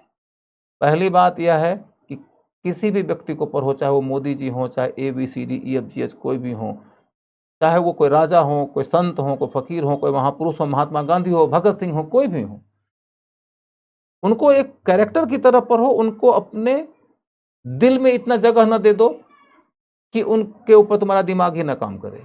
उनको अपनी आंखों के इतना करीब ना लाओ कि दिखाई न दे, इतना दूर न ले जाओ कि दिखाई न दे। दृष्टि दोष से दृष्टिकोण दोष पैदा होगा। दूसरी बात मैंने क्या बताया आप लोग को कि आप भावावेग में आकर किसी का समर्थन, किसी का विरोध मत करिए, नहीं तो तथ्य और तर्क का महत्व खत्म हो जाएगा। तीसरी बात है कि सहमति असहमति अपनी जगह पर है, भाषा की मर्यादा कभी मत चूको। ठीक है,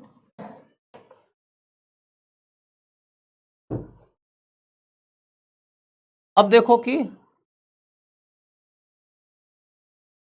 पल्लव के काल में यहां पर बैकुंठ पेरुमल मंदिर बना। बैकुंठ पेरुमल का मतलब क्या है? भगवान विष्णु को दक्षिण भारत में भगवान पेरुमल कहा जाता है। भगवान विष्णु ही भगवान पेरुमल है दक्षिण भारत में, और भगवान विष्णु का धाम क्या है? बैकुंठ। तो इसलिए उस मंदिर का नाम क्या रखा गया? बैकुंठ पेरुमल। ये क्लियर हो गया। इन मंदिरों का निर्माण किनके काल में हुआ? इन मंदिरों का निर्माण हुआ है नरसिंह वर्मन द्वितीय के काल में। नरसिंह वर्मन द्वितीय का काल, यही काल पल्लव इतिहास में स्थापत्य की उन्नति की सर्वोच्च अवस्था है। नरसिंह वर्मन द्वितीय पल्लव संस्कृति की दृष्टि से सबसे उल्लेखनीय राजा माना जाता है। उसकी उपलब्धियों में सबसे बड़ी उपलब्धि है स्थापत्य। और स्थापत्य के अंतर्गत उदाहरण है कांची का कैलाश मंदिर, तटीय मंदिर और बैकुंठ पेरुमल मंदिर। बैकुंठ पेरुमल मंदिर में से क्या करेगा, क्वेश्चन पूछने वाला बैकुंठ हटा देगा, अब पूछ देगा पेरुमल मंदिर किनको डेडिकेटेड है। दक्षिण भारत में चूंकि भगवान विष्णु को पेरुमल कहा जाता है तो भगवान विष्णु को डेडिकेटेड है। जैसे भगवान शिव के मंदिर के लिए नाम रखा कैलाश मंदिर, भगवान विष्णु के मंदिर के लिए नाम रखा बैकुंठ मंदिर। बिल्कुल क्लियर है।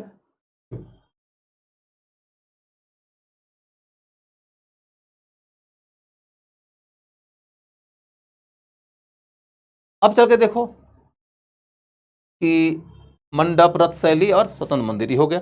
और तब चौथा जो स्वरूप है या चौथे चरण में है नंदी मंडप।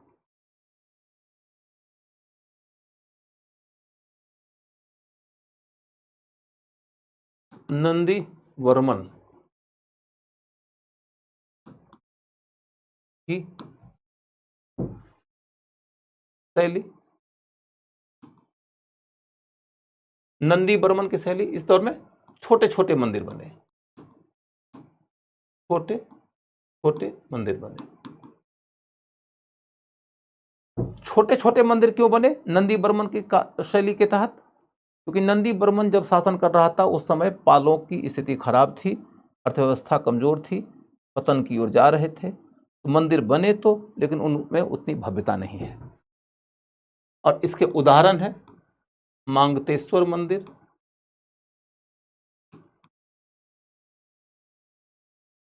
मांगतेश्वर मंदिर और मुक्तेश्वर मंदिर। मुक्तेश्वर मंदिर,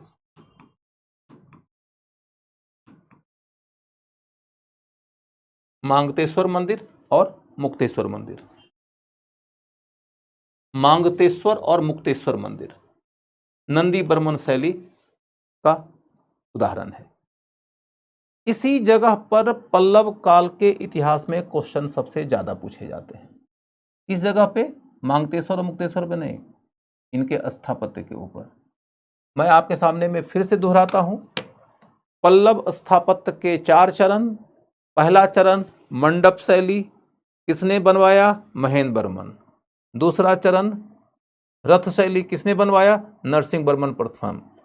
तीसरा स्वतंत्र मंदिर, किसने बनवाया पहली दफा? जिसके उदाहरण है कैलाश मंदिर कांची वाला, बैकुंठ पेरुमल मंदिर और तटीय मंदिर नरसिंह बर्मन द्वितीय, वही उच्चतम अवस्था है।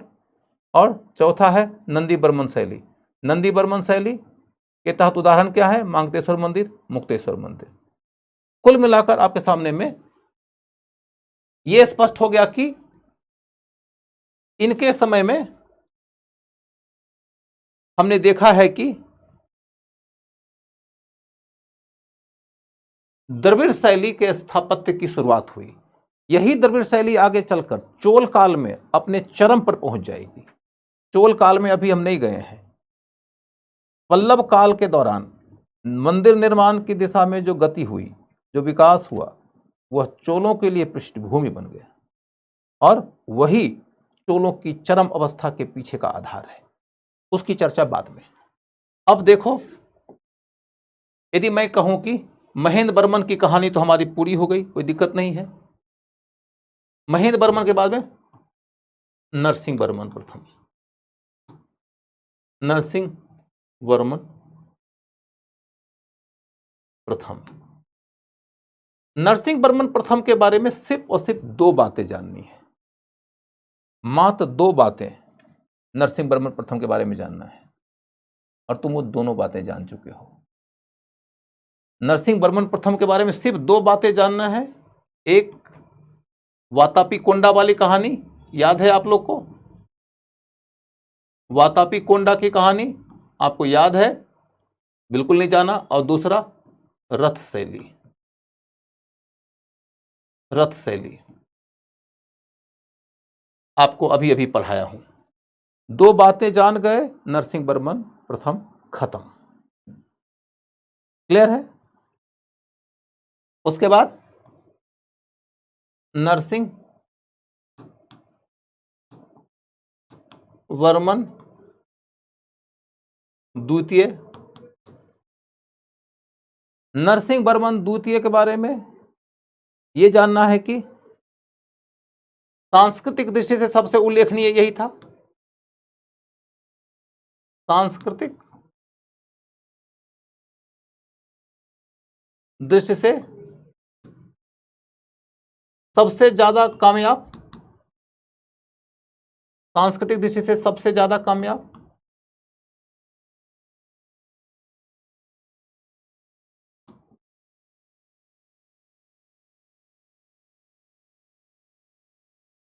और सांस्कृतिक क्षेत्र में सबसे बड़ा योगदान क्या?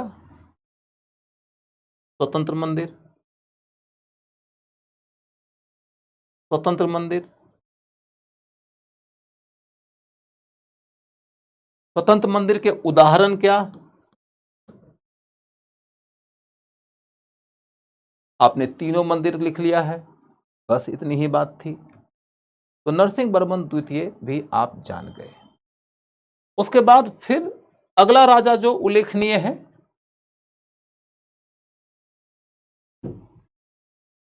नंदी वर्मन।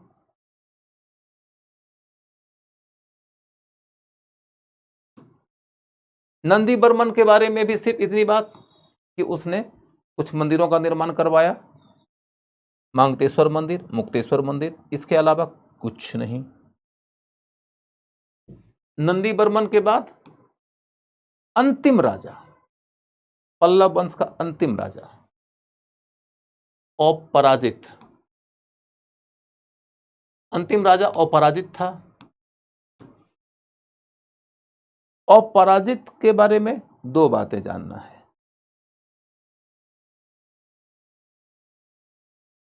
इस पर पांड्यों ने हमला किया, पांड्यों ने हमला किया।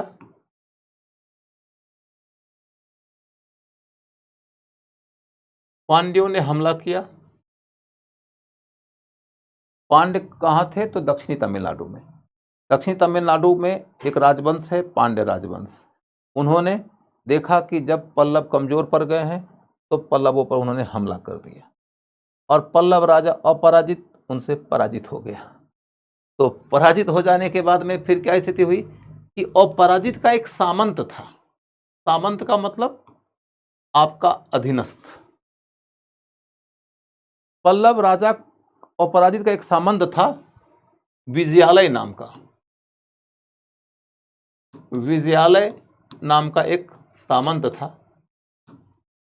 उसने बड़ी पराक्रम का परिचय दिया और पांड्यों के विरुद्ध अपराजित की रक्षा किया। इस बात से प्रसन्न होकर अपराजित ने विजयालय को कहा कि तुम तंजौर का राजा बन जाओ। तंजौर का राजा बना दिया। तंजौर क्षेत्र भी कहां है? तो वही उत्तरी तमिलनाडु में। तो तंजौर का राजा बना दिया किसको? विजयालय को। किसने? अपराजित ने। अपराजित कौन है? पल्लव वंश का अंतिम राजा। विजयालय कौन है? चोल वंश का संस्थापक। 850 ईस्वी में यही कहानी है। 850 ईस्वी में विजयालय ने तंजौर से शासन करना शुरू किया। विजयालय तो अपराजित के अधीन ही रह के शासन चलाया, लेकिन विजयालय का बेटा आया आदित्य, आदित्य प्रथम। आदित्य प्रथम। आदित्य प्रथम ने सोचा कि पप्पा तो अधीन थे अपराजित के, लेकिन हम अधीन क्यों रहें? उसने अपराजित की हत्या कर दिया और अपने आप को स्वतंत्र संप्रभु राजा के रूप में स्थापित कर दिया। लोकप्रिय तरीके से यदि सिंपल क्वेश्चन आ जाए कि चोल वंश का संस्थापक कौन था, तो उत्तर होगा विजयालय। विजयालय। चोल वंश का संस्थापक कौन था? तो विजयालय। लेकिन यदि क्वेश्चन आ जाए कि चोल वंश का पहला संप्रभु राजा कौन था, इसका मतलब है कि एग्जामिनर कुछ गहराई में जानना चाहता है। जो चोल वंश का पहला संप्रभु राजा, माने जो किसी को अपने ऊपर नहीं मानता है, जो अपने आप को संप्रभु मानता है, वो है आदित्य प्रथम। और इस तरीके से पल्लव वंश खत्म और चोल वंश शुरू। अब देखो कि यदि हम इधर चलकर देखें इनके युद्ध, इनके, मुझे आप 2 मिनट का टाइम और दीजिए, मैं 2 मिनट के अंतर्गत इसे समाप्त कर दूंगा। आपको लगेगा कि आप सब कुछ पढ़े हुए हैं। आप इनके युद्ध को लेकर देखो, पल्लव का युद्ध किससे होता है? आपको सारे युद्धों का डिटेल नहीं पढ़ना है, आपको यह पता लगा लेना है कि किनके किनके साथ में इनका युद्ध होता है। तो साउथ तमिलनाडु में पांड्य से युद्ध होता है। आपने अभी अभी उदाहरण पढ़ा ना, साउथ तमिलनाडु में पांड्य से इनका युद्ध होता है, आपने अभी अभी उदाहरण पढ़ा है, आपसे गलती नहीं होगी। उसके बाद कर्नाटक के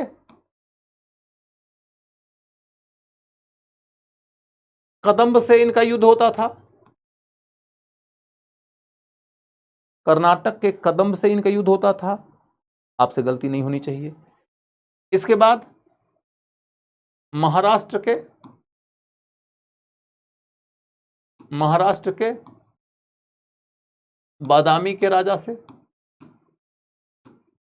आपने ऑलरेडी पढ़ रखा है इनके बारे में काफी कुछ, किन से इनका युद्ध होता था, यह बात बिल्कुल स्पष्ट है।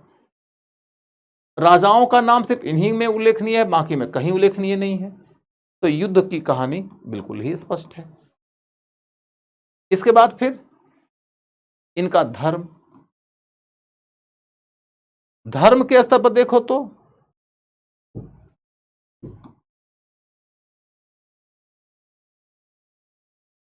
शैव धर्म का विकास, वैष्णव धर्म का विकास,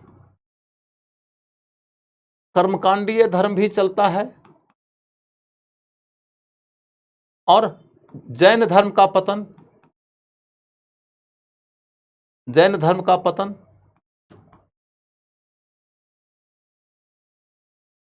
इसमें तो कहीं कोई दिक्कत नहीं है, आपने सारे राजाओं के धर्म आदि के बारे में ऑलरेडी पढ़ ही रखा है, तो आपको धर्म के मामले में कुछ एक्स्ट्रा बात नहीं जानना है, सिवाय इसके कि आपको यह समझना कि ये वो दौर है जब अलवार नैनार आंदोलन चल रहा था। अलवार और नैनार आंदोलन चल रहा था। अलवार नैनार आंदोलन पल्लव काल में शुरू हुआ है और चोल काल तक भी कंटिन्यू किया है, तो अलवार नैनार आंदोलन का ज्यादातर काल जो है पल्लवों का काल है। तो ये बहुत महत्वपूर्ण है, मैंने इसका परिचय भी दे दिया आपको। इस काल में भाषा साहित्य को लेकर ज्यादा समझदारी, ज्यादा अध्ययन नहीं करना है, बस इतना कि जब आप अलवार नैनार आंदोलन पढ़ेंगे तो आप पढ़ेंगे कि तमिल भाषा में थे, इसीलिए इनको हम तमिल भक्ति आंदोलन कहते हैं, तमिल भक्ति आंदोलन कहा जाता है इनको।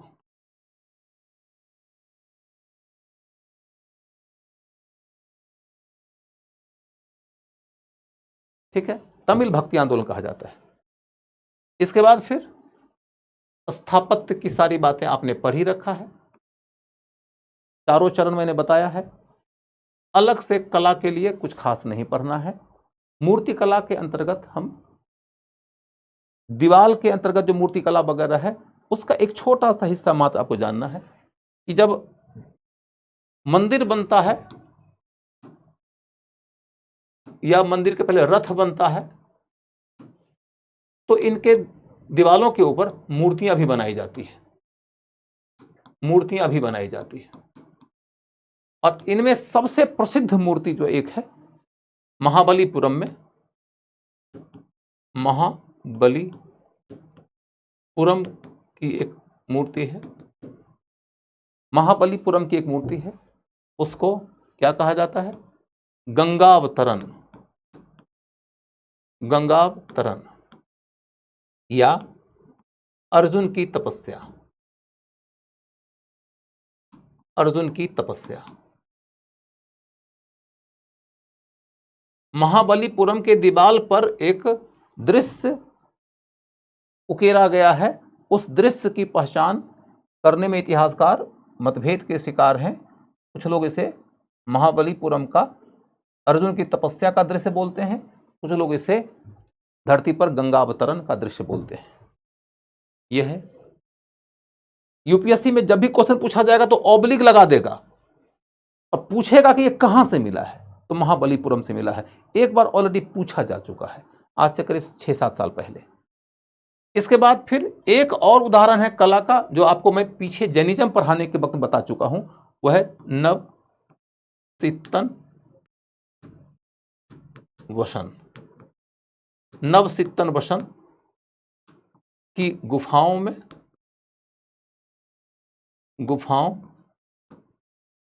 की चित्रकला, नवसित्तन वसन गुफाओं की चित्रकला। और इसकी चित्रकला के तहत मैंने बताया था इसका विषय है जैन धर्म से संबंधित, जैन धर्म से संबंधित है। और जैन धर्म के अंतर्गत भी कई दृश्य है, उसमें सबसे उल्लेखनीय है संवत्सरन का दृश्य, सम अवसरण का दृश्य, संवत्सरन का दृश्य। तो आपको यह बात मैंने पहले भी पढ़ा रखा, जब जैनिज्म पढ़ा रहा था तब भी बताया था, इसका फोटो भी दिखा दिया था मैंने। कुल मिलाकर देखो तो इतने से आपका पल्लवकालीन टॉपिक का अध्ययन कंप्लीट हो जाता है। आज का अध्ययन यहीं पर कंप्लीट हुआ, आज का क्लास यहीं पर रुकेगा। नमस्कार।